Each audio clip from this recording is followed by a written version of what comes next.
vamos rogar a Jesus para nós tirarmos o máximo proveito deste estudo. O que é tirar o máximo proveito desse estudo? É colocar algo em prática. Seremos cobrados pelo bem que deixamos de fazer. Seremos cobrados pela prática.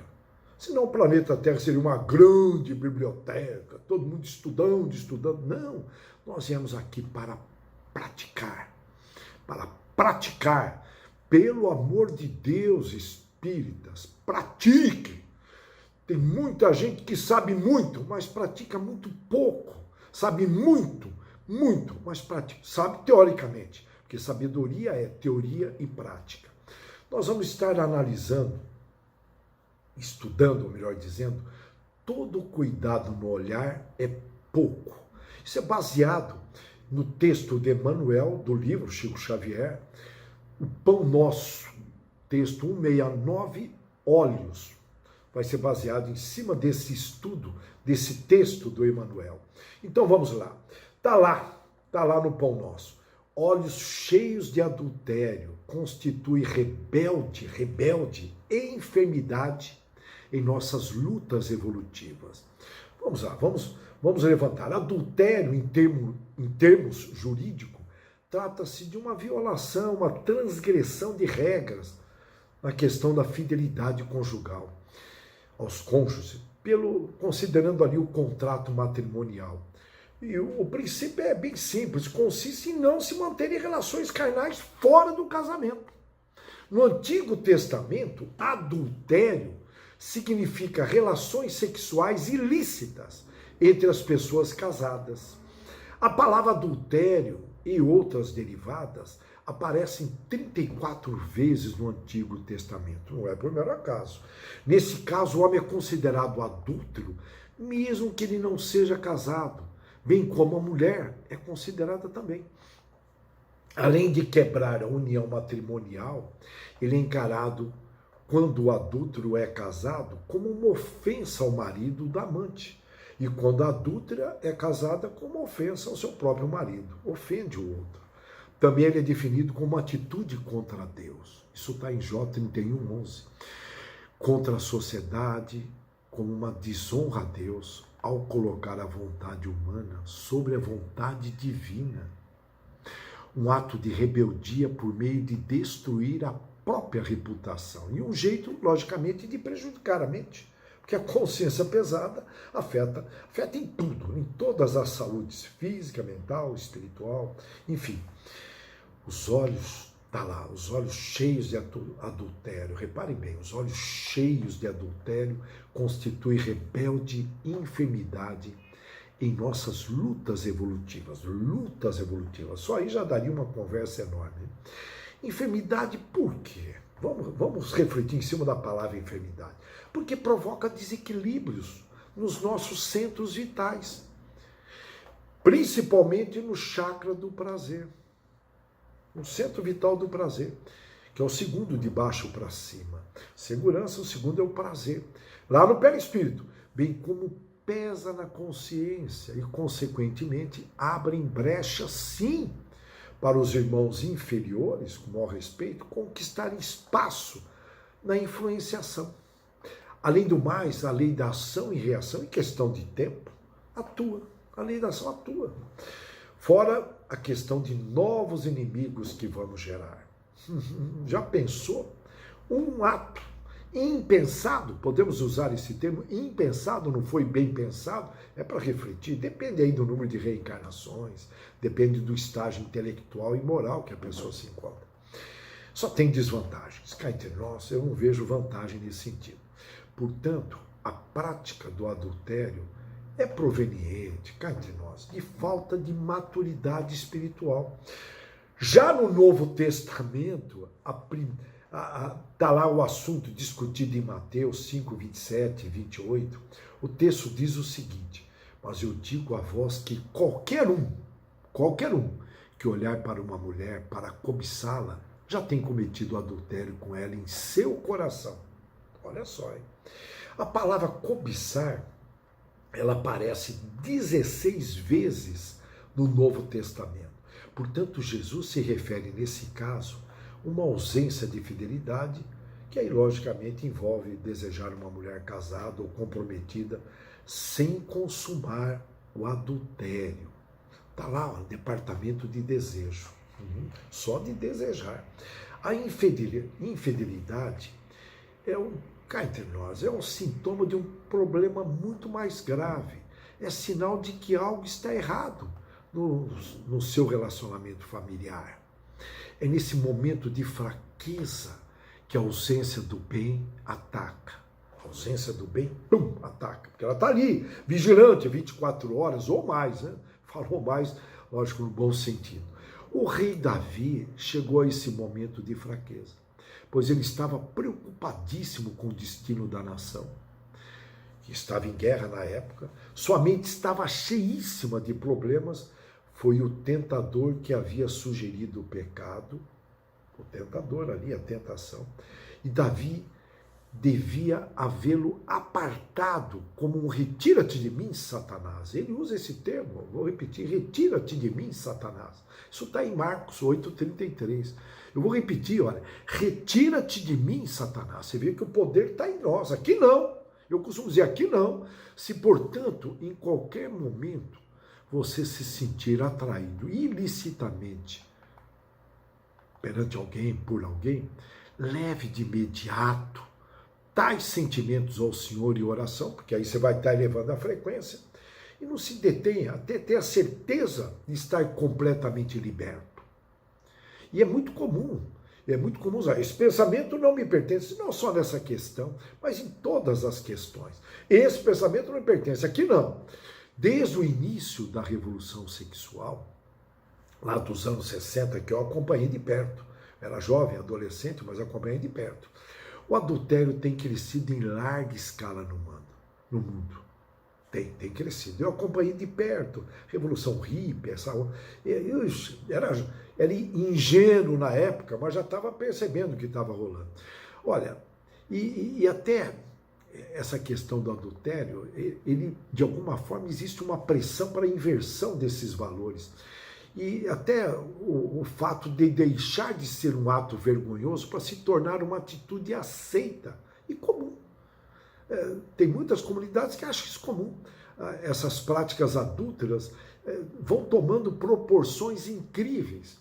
E, todavia, alguns defensores da liberdade sexual têm dito que o adultério foi condenado na Bíblia devido à época em que ela foi escrita, sendo uma prática condicionada à cultura do lugar. Não tem sentido.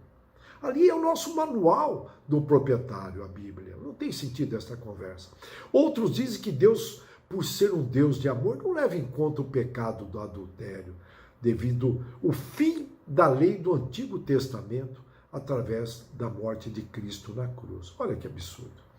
O termo revolução sexual refere-se às revoluções sociais e culturais que ocorreram em vários países em 1960, como na França, Alemanha, Estados Unidos e Brasil, por exemplo, e que desafiou e desafia os códigos tradicionais de comportamento relacionados à sexualidade humana, e bem como aos relacionamentos interpessoais.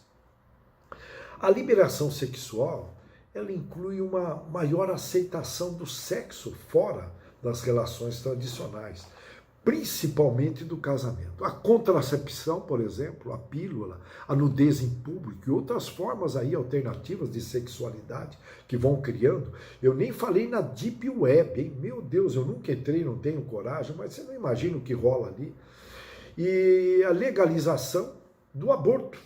Você vê, a Argentina recentemente legalizou, os médicos foram contra, mas não tiveram força política. Me preocupa a Argentina, o que está rolando ali, as inversões de valores que ocorreram aqui no Brasil, em vários aspectos, até saindo fora desse aspecto que nós estamos estudando, e vão ganhando forças na sociedade ocidentais. Eu estou lembrando ali de Paris, aqueles protestos, os franceses, que têm na cultura contestar, revolucionar, e sempre lembrando que a contracepção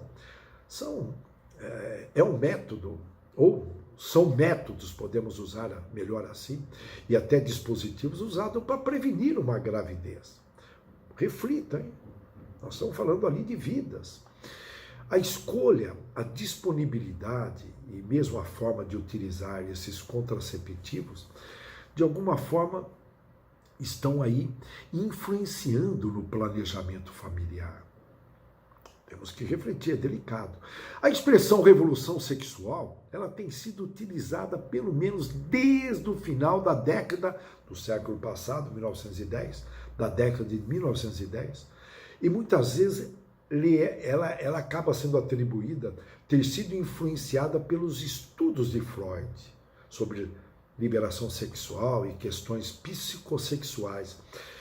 Não estou aqui, por favor, fazendo uma crítica, pode ter ocorrido aí más interpretações.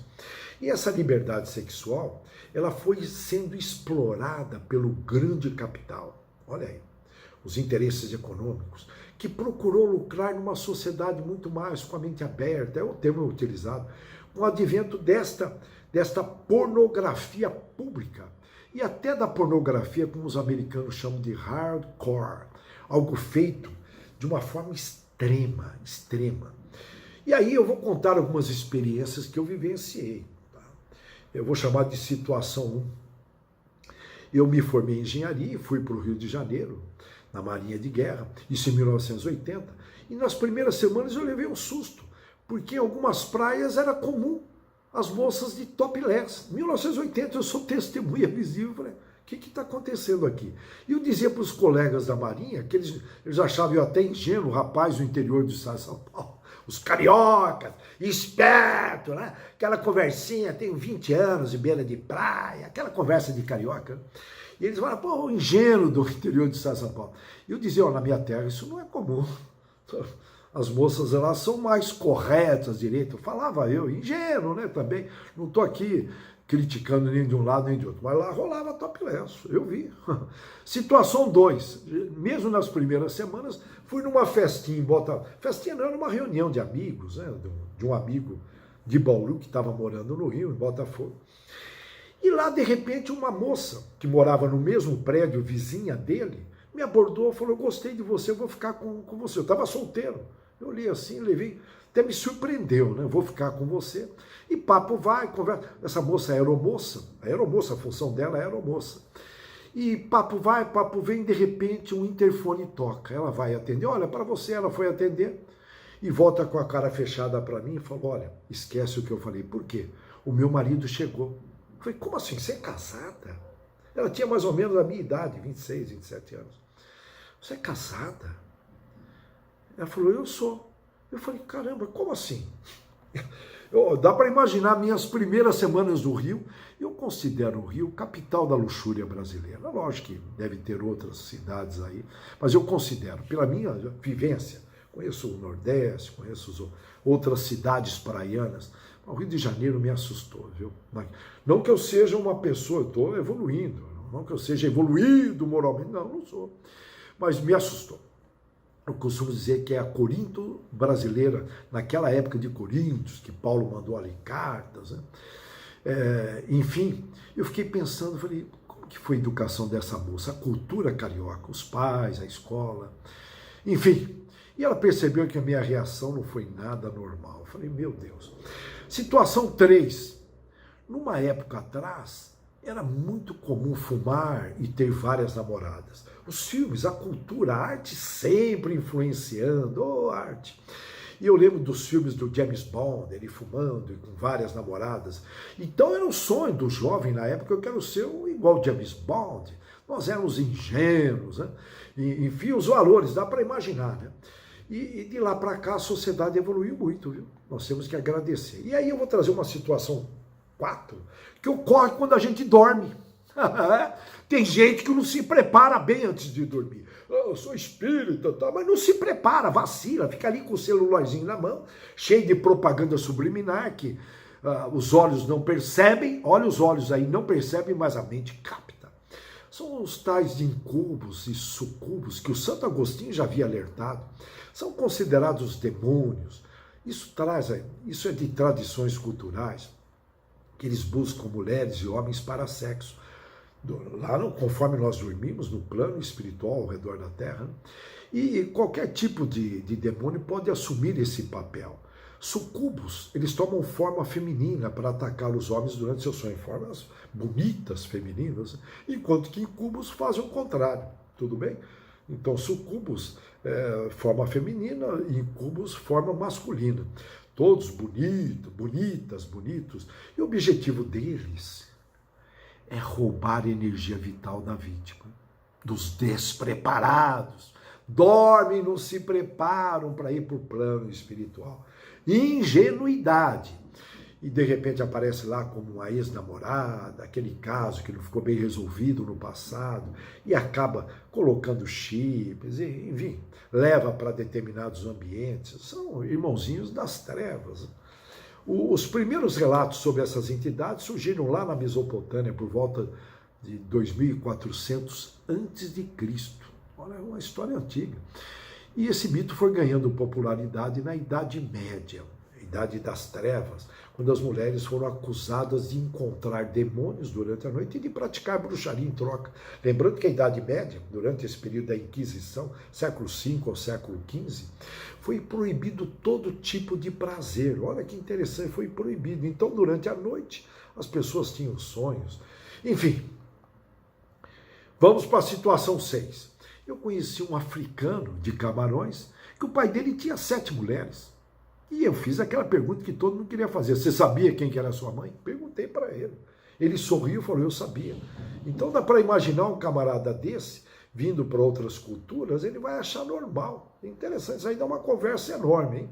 Situação 7. O pai preocupado com que o filho se torne gay. Fica dando exemplos de olhar para outras mulheres, dizendo, olha que moça bonita, insinuando sensualidade. Isso é muito comum no mundo machista. E aí, vamos lá na história. A AIDS surge para equilibrar? É uma pergunta, a AIDS surgiu. O primeiro caso aqui no Brasil identificado, hein, foi em 1982. E essas taxas de infecções cresceram exponencialmente nas décadas de 80 e 90. A imprensa não tem divulgado muito casos, hein?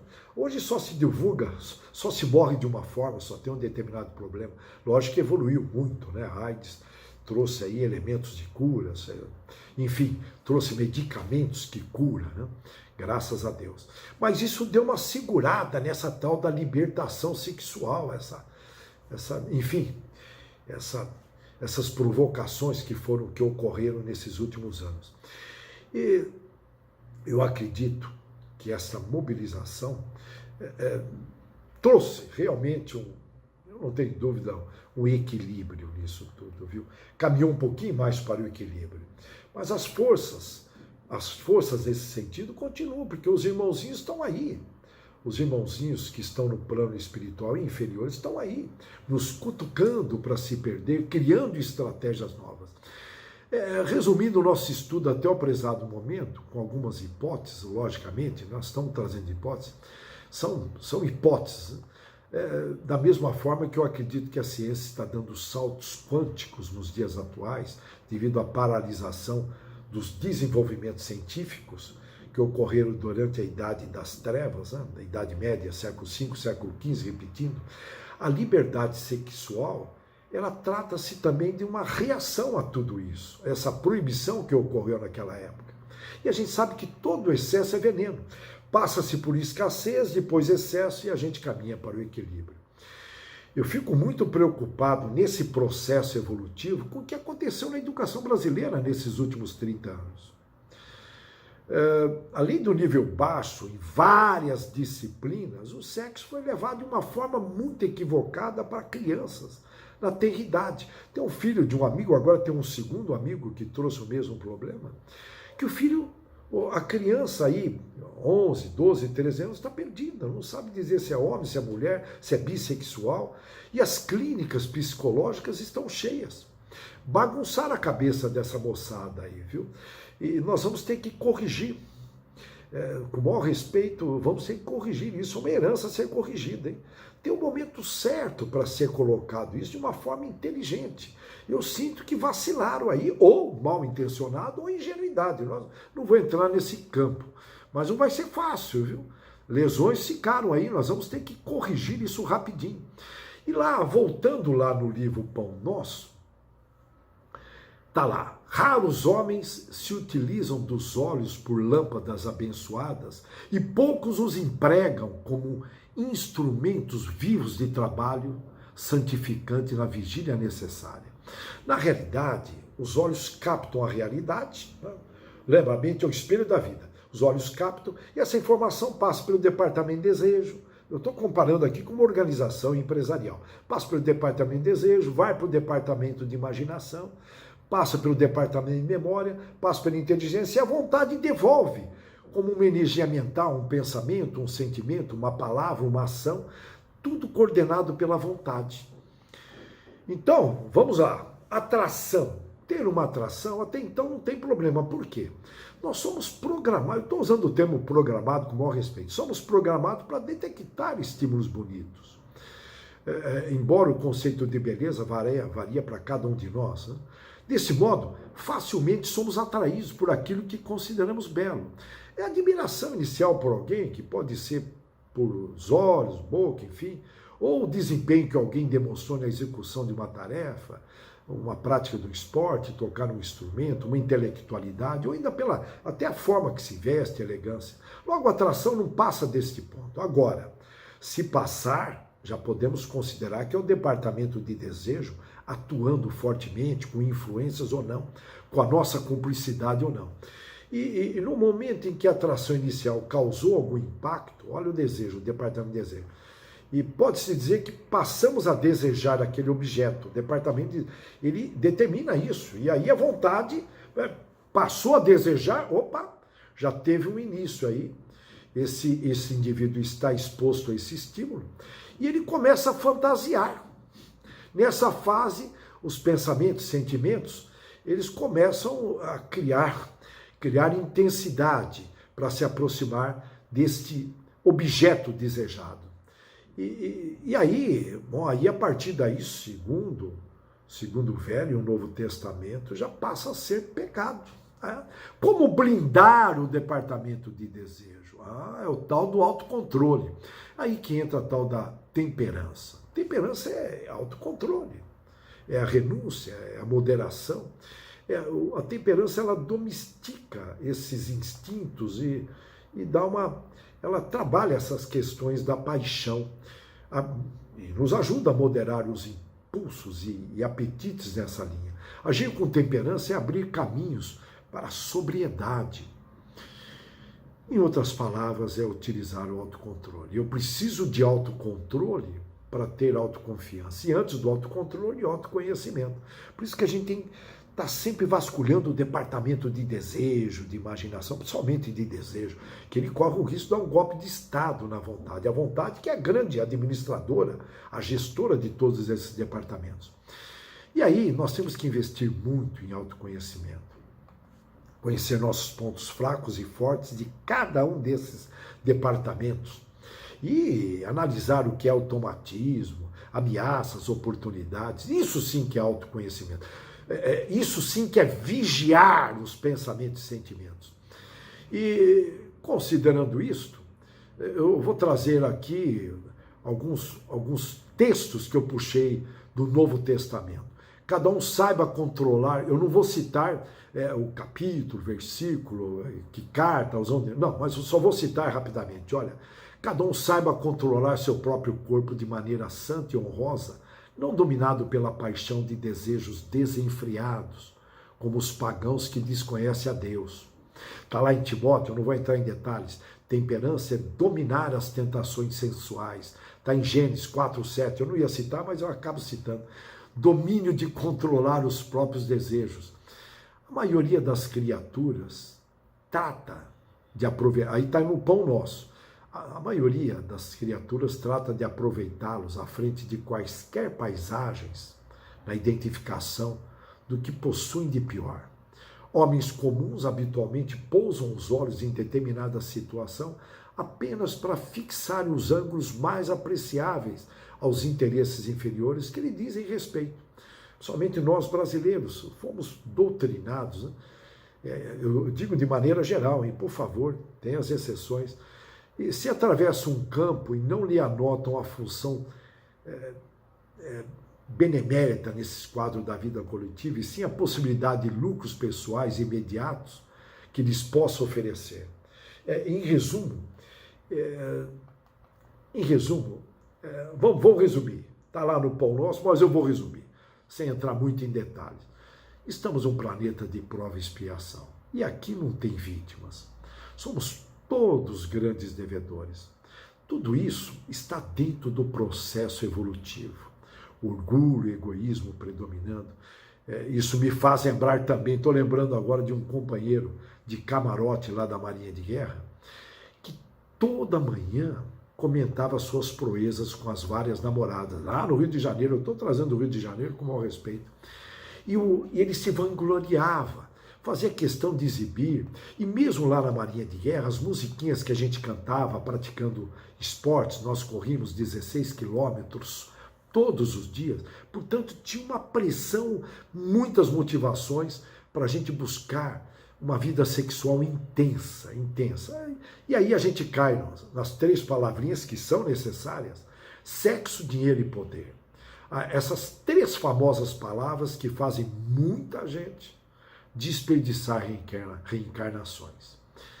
Olha, existem lapsos de tempo entre os departamentos mentais. Lembra lá? Desejo, imaginação, memória, inteligência, e a vontade determina a saída dessa informação que passou por aí, pelos departamentos, antes de emanar uma energia mental. Eu digo aí, enfim, que pode ser traduzido em pensamento, sentimento, palavras e ações.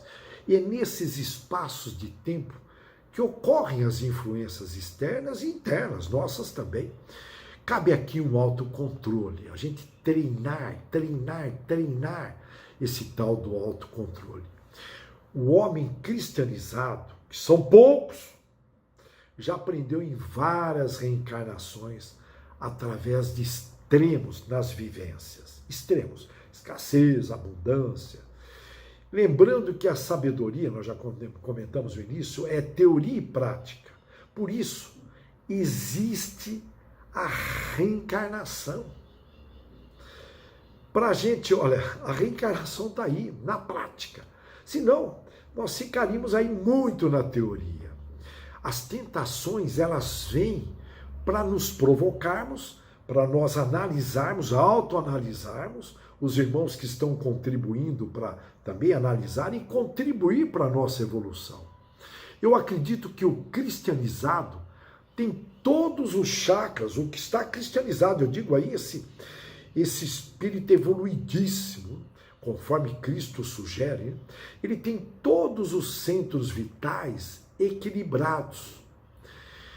Portanto, dá para imaginar a energia, a aura dele, né? Pois ele já teve experiências nesses extremos de tentações. Consequentemente, conseguiu equilibrar. É na prática. Por isso, várias reencarnações vão nos testando. O que eu estou querendo dizer com isso? Nós temos que agradecer as reencarnações. Desculpa, não. Eu ia falar as tentações. Desculpa, não. Nós temos que agradecer as reencarnações. Eu costumo dizer que eu sou carente em reencarnações, porque eu preciso melhorar muitos pontos. Mas a gente tem que agradecer as tentações, porque através delas, na prática, que eu vou me autoconhecendo, que eu vou conseguindo me autocontrolar. O autocontrole fortifica o pensamento e o sentimento. Olha que maravilha. E com isso eu vou conquistando autoconfiança. Aí vem todos os autos maravilhosos atrás disto. Autodisciplina, todos os autos, né? Autobondade, enfim, todos os autos para a gente estar aí caminhando em direção a Cristo. Portanto, pensem nisso com carinho, pensem nisto que nós estamos nessa dimensão de prova e expiação, já fizemos grandes progressos, estamos na 3ª dimensão, saímos do abismo, trevas, cidades dos gregorianos, olha aí, e Estamos na terceira dimensão, prova e expiação. Vamos caminhar para a quarta dimensão dos umbraus, umbral fino, médio e grosso, que é uma promoção. Por favor, não confunda. Eu sei que tem espírito que fala, eu não quero ir para o umbral. Desculpa, estão equivocados. É uma promoção ir para o umbral. Quinta dimensão, relembrando, ciência, arte e cultura. Quinta. Sexta dimensão do amor puro. Sétima dimensão, diretrizes. Aí a gente vai trabalhar em projetos extremamente nobres. Nobres de Deus e de Jesus. Pense nisso e vamos agradecer novamente, eu estou sendo redundante, repetindo, vamos agradecer todas as tentações e, logicamente, trabalhar como nós reagimos perante ela, visando esse progresso contínuo que Deus propicia para nós nessa escola, nesse hospital, nesta prisão, essas três instituições que fazem a gente evoluir. Escola porque estamos aprendendo, hospital porque estamos curando as nossas almas, eliminando os defeitos e se libertando das tentações, dos obsessores, das prisões mentais, crenças, ingenuidades, ignorâncias, medos imaginários, tudo isso, eliminando com a graça de Deus. Pense nisso, que Deus abençoe a todos.